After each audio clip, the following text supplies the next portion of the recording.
DCP धैर्य अस्पताल लेकर आया है ऐश्वर्या राय को, जहां उसने बीमारी का नाटक किया था। बाहर हल्की हल्की बारिश हो रही है, आसमान में काले बादल छाए हुए हैं और अस्पताल के कॉरिडोर में चारों ओर सिर्फ सन्नाटा पसरा हुआ है। स्ट्रेचर पर लेटी ऐश्वर्या की आंखें आधी खुली हैं, लेकिन उसके होठों पर एक अजीब सी मुस्कान तैर रही है। वह मुस्कान जो किसी दर्द से नहीं, बल्कि किसी बड़े खेल से भरी हुई है। धीरे धीरे धैर्य उसके पास जाकर खड़ा होता है और नर्स को बाहर जाने का इशारा करता है। कमरे में बस दोनों रह जाते हैं, एक तरफ कर्तव्यनिष्ठ डीसीपी धैर्य और दूसरी तरफ चालाक, खतरनाक लेकिन बेहद खूबसूरत ऐश्वर्या राय। धैर्य ठंडी आवाज में पूछता है, अब बताओ, ये नया नाटक किस लिए किया गया? ऐश्वर्या मुस्कुराते हुए कहती है, नाटक नहीं धैर्य, चाल है। और इस बार चाल इतनी गहरी है कि तुम्हारा पूरा खेल खत्म कर दूंगी। धैर्य अपनी भौहें चढ़ाता है। तुम फिर से वही पुरानी हरकतें कर रही हो ऐश्वर्या, लेकिन इस बार तुम्हें जेल से कोई नहीं बचा पाएगा। ऐश्वर्या अपनी आंखें खोलती है और हल्के से उठकर बैठ जाती है। जेल? वह हंसती है। तुम सोचते हो कि मुझे जेल से डर लगता है? धैर्य, मुझे तो उस जेल ने और भी मजबूत बना दिया है। मैं अब सिर्फ ऐश्वर्या राय नहीं, बल्कि वो आग हूं जो सब कुछ जला देगी। धैर्य एक कदम पीछे हटता है, क्योंकि वह समझ रहा है कि ऐश्वर्या के शब्दों के पीछे कोई बड़ी साजिश है। तभी ऐश्वर्या धीमे स्वर में कहती है, तुम्हें पता है धैर्य, इस बार सिर्फ विक्रांत और मन्नत का रिश्ता नहीं टूटेगा। इस बार पूरा वेजमानी परिवार बिखर जाएगा, और इसकी शुरुआत मैंने कर दी है। धैर्य चौंकता है। क्या मतलब है तुम्हारा? ऐश्वर्या मुस्कुराती है। मतलब साफ है, वो राज जो तुम छुपा रहे हो, वो अब मेरे पास है। धैर्य का चेहरा सख्त हो जाता है। कौन सा राज? ऐश्वर्या धीमे से आगे झुकती है। तुम किसके बेटे हो धैर्य? ये तुम खुद भी नहीं जानते थे, लेकिन मैंने सब जान लिया है। तुम्हारी जन्म कुंडली, तुम्हारा अतीत, तुम्हारा खून, सब कुछ। धैर्य के माथे पर पसीने की बूंदें झलकती हैं। बकवास बंद करो ऐश्वर्या, वह जोर से चिल्लाता है, लेकिन ऐश्वर्या शांत रहती है, उसकी आंखों में ठंडक है। बकवास? वह कहती है, जब तुम्हारी माँ ने उस रात वो राज छुपाया था, तब उसने सोचा नहीं था कि कभी मैं उसे उजागर करूंगी।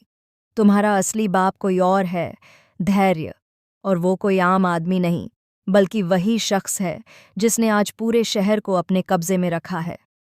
धैर्य के चेहरे का रंग उड़ जाता है। तुम झूठ बोल रही हो, वह कहता है। अगर ये सच होता तो मुझे पहले ही पता चल जाता। ऐश्वर्या मुस्कुराती है। सच को छिपाने के लिए बहुतों ने बहुत कुछ किया है, लेकिन अब वो दिन दूर नहीं जब पूरा सच सामने आएगा। और उस दिन तुम सिर्फ डीसीपी धैर्य नहीं रहोगे, बल्कि वो बेटा बनोगे जिसकी सच्चाई जानकर खुद को आईने में देखने की हिम्मत नहीं कर पाओगे। कमरे में एक अजीब सी ठंडक फैल जाती है। धैर्य कुछ पल के लिए चुप हो जाता है। बाहर बिजली कड़कती है और खिड़की के शीशे कांप उठते हैं। ऐश्वर्या धीरे धीरे आगे बढ़ती है और कहती है, मैंने विक्रांत और मन्नत को अलग करने का फैसला सिर्फ इसलिए नहीं लिया कि मैं उनसे नफरत करती हूँ, बल्कि इसलिए क्योंकि मुझे उनके बीच की वो दीवार गिरानी है जो इस परिवार को जोड़कर रखी हुई है। जब वो दीवार टूटेगी, तब हर रिश्ता अपने आप बिखर जाएगा। धैर्य धीरे धीरे बोलता है, तुम ये सब करके क्या पाना चाहती हो ऐश्वर्या? ऐश्वर्या की आंखों में पागलपन झलकता है। सिर्फ इंसाफ धैर्य, उस इंसाफ का जो मुझे कभी नहीं मिला। जिस मल्लिका को तुम सब मासूम समझते हो, वो असल में मेरी बेटी है, मेरी अपनी खून की औलाद, जिसे तुम लोगों ने मुझसे छीन लिया था। धैर्य पीछे हटता है। क्या? हाँ, ऐश्वर्या चिल्लाती है। वो मल्लिका जिसे तुम सब मन्नत की बहन समझते हो, वो मेरी बेटी है। मुझे जेल भेजने से पहले तुम लोगों ने उसे मुझसे अलग कर दिया और झूठा रिश्ता दिखाकर उसे उस घर की बहू बना दिया।